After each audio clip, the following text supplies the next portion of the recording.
Fala galera do canal, sejam bem-vindos a mais um vídeo. E no vídeo de hoje a gente vai falar sobre o WrestlePalooza, o Premium Live Event que aconteceu na noite desse sábado. Mas antes de tudo, comenta o que você achou desse evento, a estreia da WWE na ESPN e vamos pro vídeo. A gente abriu o show como a gente esperava, né? Muito por conta, parece, de que a WWE estava colocando esse show de abertura bem na hora que aconteceria o main event do All Out, né, da EW. Então, eles já começaram o show com Brock Lesnar e John Cena. O John Cena fez aquela entrada muito maneira, né? Cheio das criancinhas, todo mundo vestido igual ele. Tinha bastante criança, inclusive. Até achei fiquei até um tanto surpreso com isso. E aí, as criancinhas entraram com o Cena. E depois a gente teve a surpresa que a gente viu no último SmackDown, que o Brock Lesnar ele estava se reunindo com o Paul Heyman. O Paul Heyman entrou junto com o Brock Lesnar para anunciar o Brock Lesnar, né? Fazer o tradicional Brock Lesnar e tudo mais mesmo ali. Eu não entendi muito bem como que eles vão trabalhar o fato dele estar com o Rollins. Não sei se também ele pode rivalizar com o Rollins daqui pra frente ou algo do tipo.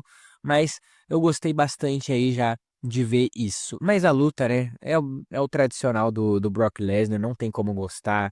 Eu até defendo às vezes e tudo mais, mas não tem o que fazer, cara. Esse é o Brock Lesnar e esse é o John Cena face. Ele sempre apanha assim, é five atrás de five. A gente tá falando de dois caras de 40, de mais de 40 anos, o Brock Lesnar tem quase 50. Então é óbvio que eles não vão conseguir trabalhar um combate. Por isso que eu reclamei tanto do fato desse combate não ter uma estipulação. Porque com uma estipulação a gente conseguiria ver eles trabalhando um pouquinho melhor.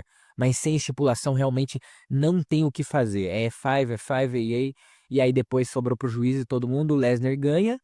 Os caras distribuíram muito mal as datas do Cena, não sei como que eles vão fazer pro Cena lutar de novo no Crown Jewel sem aparecer e tudo mais. Isso fica com muito cara de revanche, não acho que poderia ser a última luta entre eles. E eu acho, sinceramente, a gente tem mais o quê? Uns 4 combates do John Cena, né? Umas 3 datas restantes, assim, pra luta. Não tem como o John Cena perder todas, cara. Não podem descredibilizar tanto assim o Cena, mas do jeito que eles estão fazendo essa retirement tour, eu não duvido de nada, cara. O Triple H realmente não sei o quanto que é John Cena, né? Já que ele que tá tendo um parte ali no booking, quanto que é Triple H, quanto que é Bruce Prichard, quanto que é Michael Hayes, mas realmente tá triste de ver, cara. Não tem uma coisa ali que chame atenção aos nossos olhos dessa retirement tour do John Cena, hein? Que tristeza. Depois a gente foi pra luta dos Usos, o retorno dos Usos, né? Depois de quantos anos que eles não lutam juntos, assim como dupla mesmo? É uma luta que, cara, antes de tudo, vamos falar das Entrance, né? Os Usos, acho que eles ficaram uns 7 anos entrando dentro do ringue, cara. Fizeram a Entrance primeiro com a música deles, né? A música normal de duplas. Depois começaram a fazer umas rimas lá e aí colocaram a música do Jey Uso pra fazer o Yeti, pegaram criança no colo. Realmente é muito importante pra animar a crowd, mas não tem como, se estendeu demais essa entrada dos Usos. Ficaram um tempão lá e acho que acabou até perdendo um pouco do timing ali, acho que chegou uma parte que tava maçante já, né? Mas aí depois veio o The Vision, veio o LA Knight que iria trabalhar como referee especial no combate. E cara, esse combate eu tava gostando bastante dele, tá? Os Usos, obviamente, como duplas, acho que eles conseguem trabalhar melhor. O Bronson Reed e o Bron Breakker são excelentes wrestlers. Tinha toda essa questão do storytelling que eles poderiam trabalhar com o LA Knight de referee especial e foi bem, cara. Eles conseguiram trabalhar bem os momentos que todo mundo começou a dar cadeirada e não podia dar cadeirada e tudo que foi acontecendo durante o combate. Então, eu acho que foi bem especial, assim, a maneira como eles usaram ele de special guest. Só que não tem como, né? A gente foi chegando ali, alguns spots bem maneiro, com eles pegando mesa, né? A partir do momento que a LA Knight virou special guest referee, tudo virou uma doideira, não tinha mais regra, ou tinha, tinha assim, ah, você não pode, mas você pode, e aí o combate virou uma loucura, teve uns spots maneiros, gostei de um suicide dive que teve, só que teve um momento que o Jey Uso foi dar uma cadeirada no Bron Breakker, que o Bron Breakker acabou meio que desviando, ele bateu a cadeira no próprio na própria testa, né, na própria cabeça, e acabou se cortando. E aí abriu um corte imenso ali, que começou a sangrar bastante. E, cara, não tem como, né? A gente fala do Jey Uso, a gente luta pelo Jey Uso, até eu, por exemplo, não sou um cara que sou tão hater dele assim, às vezes, mas esse tipo de coisa não tem como, cara. Isso é muito, é munição pros haters, sabe? Não tem como. Ele literalmente se deu uma cadeirada na cabeça, abriu a testa, e aí depois o Bronson Reed subiu ali, deu um tsunami e ganhou o combate. O que ficou parecendo é que aquilo foi tudo meio que uma maneira desesperada de acabar o combate mais rápido, pelo fato dele ter abrido a testa, sabe? Então eles tiveram que correr ali pra conseguir terminar o combate e conseguir fechar o sangramento ali, conter o sangramento do Jey Uso.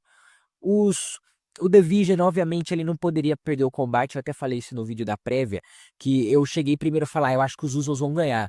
Mas o The Vision perder o combate sairia muito mal pra eles já estariam bem descredibilizados, assim. Então acho que foi bom eles terem vencido esse combate. Depois a gente foi pela luta do World Women's Champion Stephanie Vaquer e Io Sky lutando pelo título que era da Naomi, né? E agora é da Stephanie Vaquer que venceu o combate. Cara, sobre esse combate, em questão de storytelling, não teria muito que a WWE trabalhar, porque ela tá pegando duas faces ali, obviamente duas faces muito queridas ainda, muita gente gosta da Vaquer, muita gente gosta da Io Sky, só que a questão é que realmente, eles não tinham storytelling, né? A Stephanie Vaquer estava totalmente trabalhada para ganhar da Naomi. Oh, não sei se ganhar, mas certamente ia lutar contra a Naomi mais de uma vez. E aí o Sky acabou caindo de paraquedas aí. Ela tá envolvida em outra história com as Kabuki Warriors e com a Rhea Ripley e tudo mais. Então ela acabou caindo de paraquedas nessa luta. Então não teve muito um storytelling. Mas a gente tá falando das duas wrestlers mais talentosas, acho. Acho que certamente tem entre as 5 mais talentosas hoje que a gente tem no recheado roster da WWE. E elas fizeram uma luta muito boa, cara. Eu gostei bastante da luta. Mas a Stephanie Vaquer, como acho que ninguém estava duvidando que isso iria acontecer, acabou saindo campeã ali no WrestlePalooza.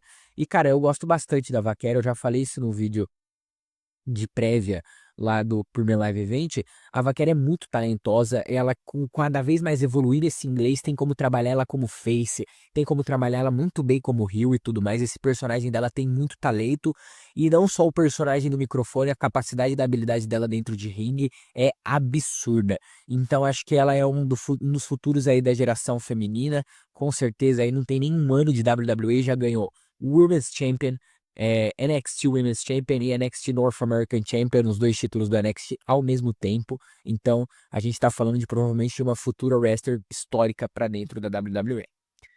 Depois a gente foi pra luta que, depois da tragédia que foi Brock Lesnar e John Cena, era a que a gente mais esperava, né? Era o que a gente tinha que poderia salvar o evento, que foi Becky Lynch e Seth Rollins contra CM Punk e AJ Lee.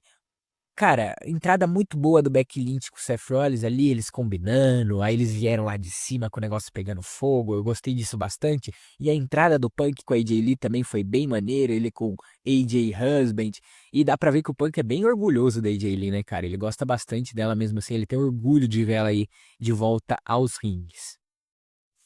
E a luta, cara, eu gostei bastante, principalmente da maneira como eles trabalharam a AJ Lee. Eles demoraram pra colocar a AJ Lee pra ação, muito por conta já daquela, trabalhando com aquela vontade que tava toda a crowd de ver a AJ Lee lutando e de queremos a AJ Lee logo e tudo mais, então ficou bem maneiro isso.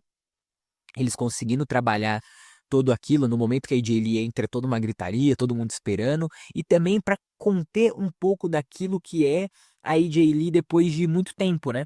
É, ela ainda não tá naquela fase, tipo, ela não tem aquela experiência em ringue que ela tinha antes, são 10 anos sem lutar, né?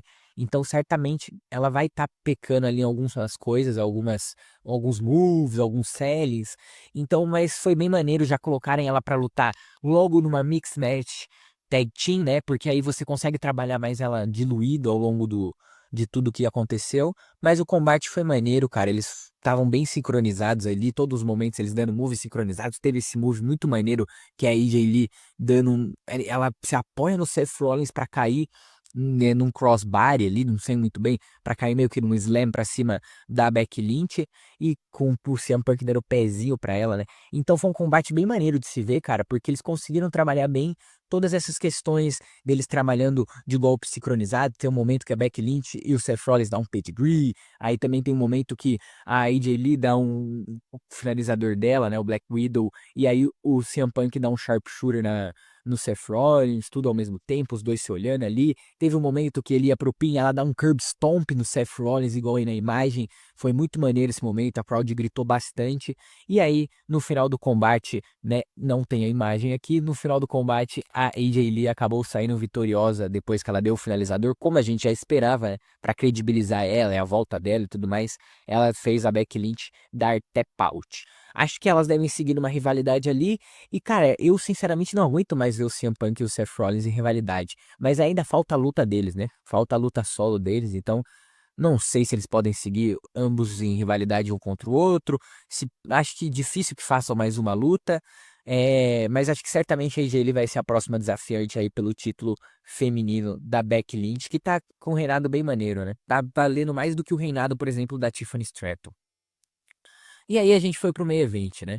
Cody Rhodes retornava depois de muito tempo, né? Foi gravar o filme do Street Fighter, enfrentaria Drew McIntyre. Cara, o reinado do Cody tem muita coisa a ser dita, né? Eu não tenho nem muito o que eu dizer sobre essa luta, porque não tá fazendo muito sentido, as coisas não estão batendo muito nesse reinado do Cody. Não, são golpes ali, tipo, exatos, são a mesma linha, a WWE sempre segue a mesma linha, um negócio meio sem sal. O Cody Rhodes teve uns momentos com o John Cena que eu acho que foi o que tá salvando esse reinado dele. Teve aquela luta lá atrás do outro reinado contra o AJ Styles no Backlash na França. Mas ainda assim, cara, esse reinado do Cody Rhodes tá meio morto. Ele não consegue engrenar. Como ele ficou fora, as rivalidades, essa rivalidade com o Drew McIntyre foi mal trabalhada. O Randy Orton foi muito mais rival do Drew do que ele.